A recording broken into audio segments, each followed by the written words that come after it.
Hello guys, আসসালামু আলাইকুম। আমি সাইমন সাকিব। আমার চ্যানেলের প্রথম ব্লগে আপনাদের স্বাগতম।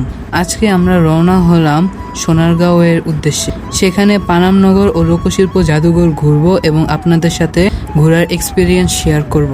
চলুন শুরু করা যাক আজকের এই ব্লগটি। আমরা এখন সাইনবোর্ড থেকে একটি বাসে করে রওনা হয়ে গেলাম সোনারগাঁওয়ের উদ্দেশ্যে। দীর্ঘ 1 ঘন্টা জার্নির পর আমরা চলে আসলাম সোনারগাঁও বাস স্ট্যান্ড। এখানে এসে অটো নিয়ে চলে এসেছি বাংলাদেশের ঐতিহ্যবাহী নগরী সোনারগাঁয়ে অবস্থিত লোকশিল্প জাদুঘরে। 1975 সালে শিল্পাচার্য জয়নুল আবেদিনের উদ্যোগে প্রতিষ্ঠিত এই জাদুঘরটি আমাদের লোকজ সংস্কৃতি ও ঐতিহ্যের এক অনন্য সংগ্রহশালা। চলুন এবার যাওয়া যাক জাদুঘরের ভিতরে। এখানে সংরক্ষিত রয়েছে গ্রামীণ বাংলার নানা ধরনের হস্তশিল্প, মৃৎশিল্প, রোগ বাদ্যযন্ত্র, নকশিকাঁথা, কাঠের কারুকাজ এবং শত বছরের পুরানো ঐতিহ্যের অসংখ্য নিদর্শন। চারপাশে মনোরম পরিবেশ, সবুজ প্রকৃতি আর ঐতিহাসিক স্থাপনাগুলো এই স্থানটিকে আরও আকর্ষণীয় করে তুলেছে। শহরের কোলাহল থেকে একটু দূরে এসে এখানে প্রাকৃতিক সৌন্দর্য সত্যিই মনকে প্রশান্ত করে। চারপাশে সবুজ গাছপালা, খোলা মাঠ আর নির্মল পরিবেশ যেন অন্যরকম এক অনুভূতি দেয়।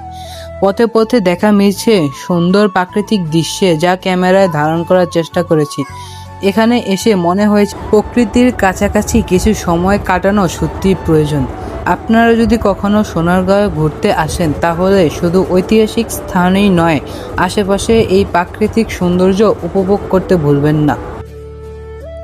এখন লোকশিল্প জাদুঘরকে বিদায় জানিয়ে রওনা হলাম পানাম সিটির উদ্দেশ্যে।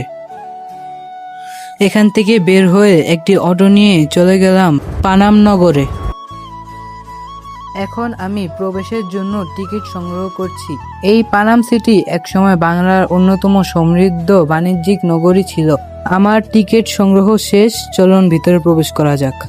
আমার অনেক দিনের ইচ্ছা ছিল এই জায়গাটি ঘুরে দেখার, তাই আজ আপনাদের সঙ্গে নিয়ে এসেছি। আপনারা দেখতে পাচ্ছেন এখানে সারি সারি পুরানো ঐতিহ্যবাহী ভবন রয়েছে। ভবনগুলোর নকশা ও স্থাপত্য সত্যিই অসাধারণ এবং ইতিহাস সাক্ষী হয়ে আজও দাঁড়িয়ে আছে। জায়গাটি খুবই সুন্দর ও শান্ত। ইতিহাস, ঐতিহ্য এবং পুরনো স্থাপত্য দেখতে ভালো লাগলো।